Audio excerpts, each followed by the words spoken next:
ایک زمانہ تھا جب مولانا مودودی کو عرب علماء بھی امام العصر مانتے تھے۔ مدینہ یونیورسٹی بنانے میں مولانا نے کردار ادا کیا۔ شاہ فیصل ایوارڈ ان کو دیا گیا اور ان کے عرب حکمرانوں سے قریبی تعلقات تھے۔ ایون شاہ فیصل نے ان کو اپنا مشیر بنانے کی بھی آفر کی، لیکن خیر مولانا نے اس کو ریجیکٹ کر دیا۔ لیکن اتنے زیادہ، اتنے بڑے، اتنے زبردست تعلق کے بعد ایسی کیا چیز ہوئی، ایسا کیا کام ہوا کہ اب عرب علماء مولانا مودودی کو خارجی کہتے ہیں؟ اور ایران میں جو خمینی کا انقلاب آیا اس میں مولانا مودودی کا کیا رول تھا، اخوان المسلمون، سید قطب اور دوسرے لوگوں کا کیا رول تھا، اور اس کے ساتھ ساتھ بردرہڈ اور عرب کے جو تعلقات تھے، مولانا مودودی اور جماعت اسلامی کے عرب اور ایران کے ساتھ تعلقات تھے، ان تمام چیزوں کا جائزہ لینے کی کوشش کریں گے اور دیکھیں گے ایسی کیا چیز ہوئی کہ جس کی وجہ سے یہ تعلقات اتنے زیادہ خراب ہوئے۔ آج کی ویڈیو میں عید والے دن شوٹ کر رہا ہوں، تو آپ سب کو عید مبارک۔ اللہ ہم سب کے روزے اور عبادات کو قبول فرمائے، اور مسجد اقصی اور فلسطین کے لیے بھی دعا کریں۔ مسجد اقصی میں عید کے اوپر پابندی لگائی گئی، اور فلسطین میں لوگ جس حالت میں عید منا رہے ہیں وہ ہم امیجن بھی نہیں کر سکتے۔ خیر بڑھتے ہیں ویڈیو کی طرف۔ اب مولانا کے تعلقات کو سمجھنے کے لیے آپ کو سب سے پہلے مولانا مودودی کو سمجھنا پڑے گا۔ سقوط خلافت کے بعد جو سب سے بڑی جماعت بنی تھی اسلامک ریوائیول کے لیے، وہ مصر کے اندر حسن البنا نے اخوان المسلمون بنائی تھی۔ ان کے اندر دعوت کا ایک پورا نظام تھا اور بہت ہی زبردست نظام تھا۔ اس کے اوپر انشاءاللہ کسی اور دن میں پوری ویڈیو بناؤں گا، اخوان المسلمین کا جو دعوت کا منہج تھا اس کے اوپر۔ تو خیر وہاں پہ حسن البنا نے اخوان المسلمون بنائی۔ اب وہ کوئی بڑے مفکر نہیں تھے، وہ ایک اسپریچول لیڈر کی طرح تھے۔ ظاہر ہے انہوں نے ریوائیول کے لیے بہت کام کیا، ان کو بلا کے شہید کر دیا گیا، اور ان کے ساتھ رہنے والے لوگ بتاتے ہیں کہ آپ 10 منٹ بھی ان کے پاس بیٹھتے ہو نا تو پھر آپ کی پوری روحانی کیفیت بدل جاتی ہے۔ جس وقت اخوان المسلمون قائم ہوئی تو مولانا مودودی بھی اپنا لٹریچر لکھنا شروع کر چکے تھے، اور اسی کے چند سالوں بعد مولانا نے جماعت اسلامی کی بھی بنیاد رکھ دی۔ اب مولانا مودودی چونکہ وہ ایک بہت بڑے مفکر تھے، ایک فقہی عالم تھے، ہر چیز کو سمجھنے والے، اور بنیادی مسائل سے لے کر اکنامک سسٹمز اور پولیٹیکل سسٹمز کے اوپر بات کرتے تھے، اور انتہائی مدلل انداز میں اپنے آرگیومنٹس پیش کرتے تھے، لاجک اور منطق کے ساتھ وہ چیزوں کو سمجھاتے تھے، تو اس لیے عرب میں بھی ان کی بہت زیادہ مقبولیت تھی۔ اب اخوان المسلمون کے پاس کوئی باقاعدہ نظریاتی لٹریچر دینے والا کوئی انسان نہیں تھا۔ سید قطب تو بعد میں اخوان کے اندر آئے نا، تو سید قطب کے آنے سے پہلے اور سید قطب کے شہادت کے بعد بھی اخوان کے اندر بہت بڑا خلا تھا، جس کو بعد میں شیخ یوسف قرضاوی نے فل کیا، لیکن اس وقت تک ان کے پاس لٹریچر دینے والا کوئی نہیں تھا، جو کہ مولانا مودودی نے اس گیپ کو فل کیا۔ وہاں پہ وہ لوگ مولانا مودودی کے لٹریچر کو ٹرانسلیٹ کرواتے تھے اور پھر اپنے لوگوں میں بانٹتے تھے۔ شاید آپ کو یہ سن کر حیرانی ہوگی کہ آیت اللہ خمینی بھی مولانا مودودی سے انسپائرڈ تھے، اور ان کے اوپر میں نے ایک پچھلے چینل پر تھی، آئی تھنک میں نے ویڈیو بنائی تھی پوری، کہ کیا تعلقات تھے۔ وہ مولانا سے ملنے بھی گئے تھے حج کے موقع کے اوپر، اور پھر بعد میں بھی خمینی کے وفود آتے رہے، ان سے ملاقاتیں ہوتی رہیں۔ انقلاب سے پہلے کی بات بتا رہا ہوں، انقلاب کے وقت مولانا زندہ نہیں تھے۔ یہ میں نے آپ کو پورا ایک بیک گراؤنڈ دیا ہے۔ اب آتے ہیں اپنے اصل ٹاپک کی طرف۔ اب جو مولانا کے عربوں کے ساتھ تعلقات تھے وہ شاہ فیصل کے دور میں بہت زیادہ عروج پر پہنچ گئے تھے۔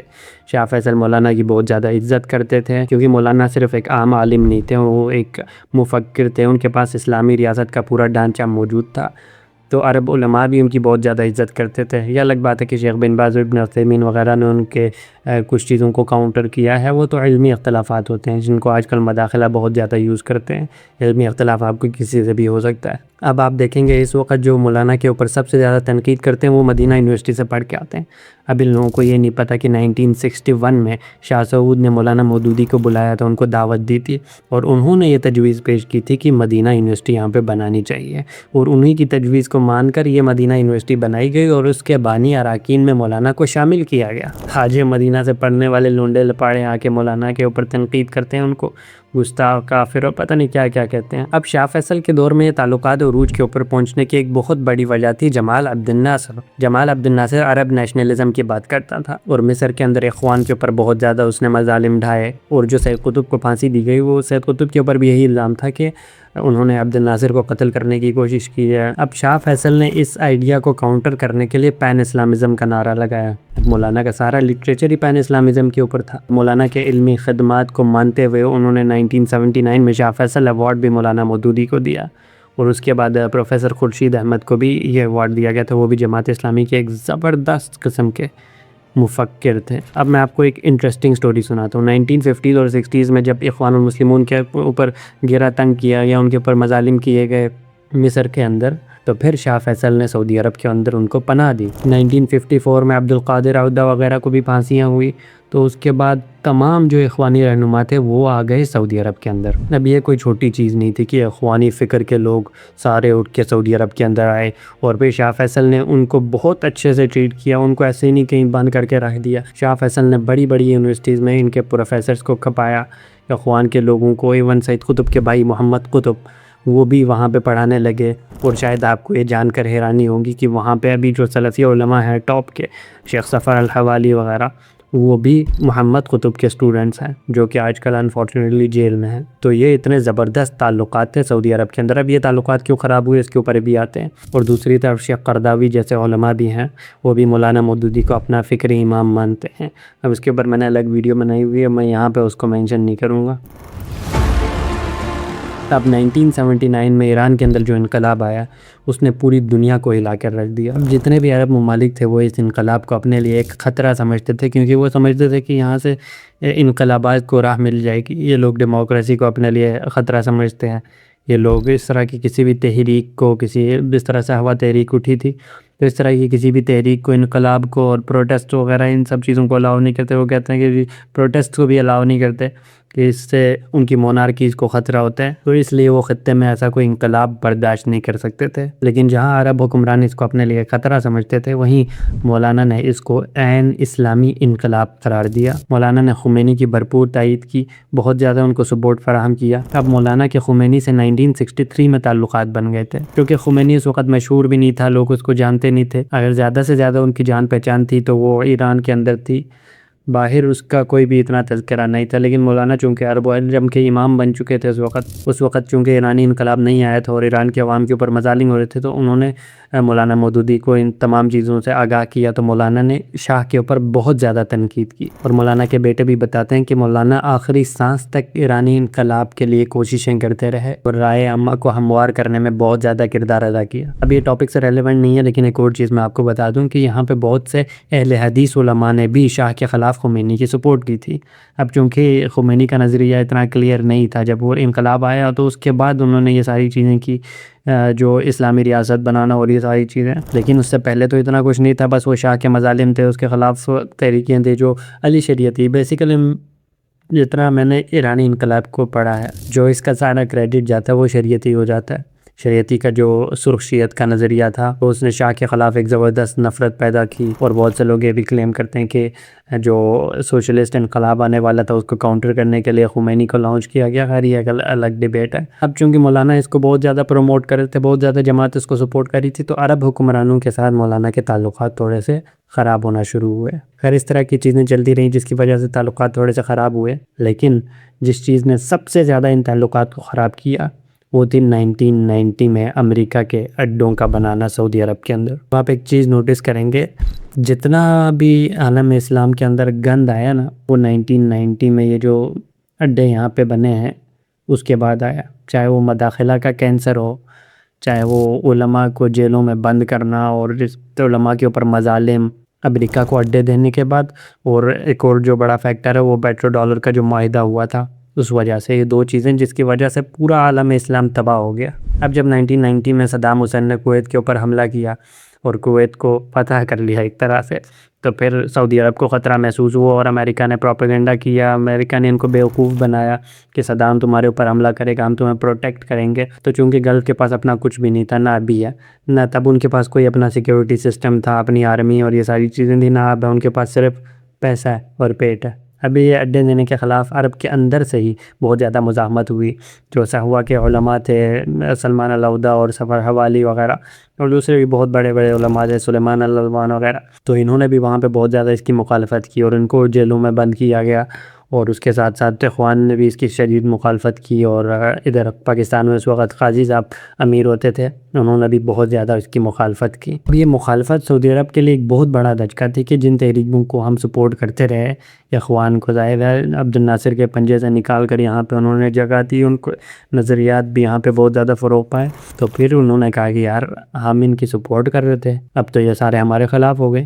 تو پھر ایک زبردست انہوں نے تحریک چلائی، مداخلہ کا کینسر نکالا، اور پھر اس کے بعد ان علماء کی تکفیر کرنا، ان کو خوارج قرار دینا، اور یہ سارا گند انہوں نے شروع کر دیا۔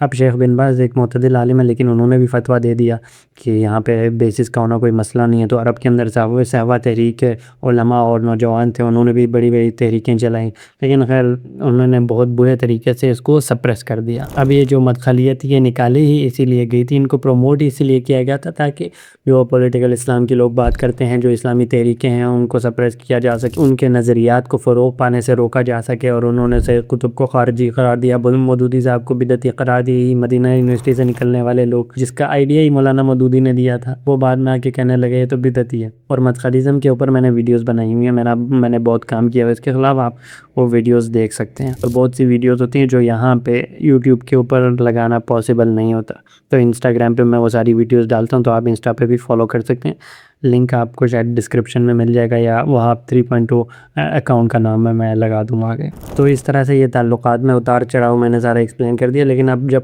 7 اکتوبر کے بعد جو قدسیوں کے ساتھ جتنے بھی معاملات ہوئے، ایران نے قدسیوں کو سپورٹ فراہم کی، لیکن سعودی عرب پیچھے ہٹ گئی، سعودی عرب ان کے خلاف ہو گئی، سعودی علماء ان کے خلاف ہو گئے، ان کو بدعتی قرار دینے لگے، ان کو خوارج قرار دینے لگے، تو پھر ایران کی ان کے لیے سپورٹ بڑھتی گئی اور سعودیہ کی سپورٹ کم ہوتی گئی۔ تو اس وجہ سے جماعت اخوان اور یہ ساری اسلامی تحریکیں ایران سے زیادہ قریب ہونا شروع ہوئی اور سعودیہ اور گلف سے بہت زیادہ دور ہو گئی۔ اب جماعت اسلامی کا جو اسلامی حکومت کا نظریہ ہے وہ ٹوٹلی ڈیفرنٹ ہے جو ایران میں اس وقت حکومت رائج ہے، لیکن اس کے باوجود جماعت اس کو سپورٹ کرتی ہے۔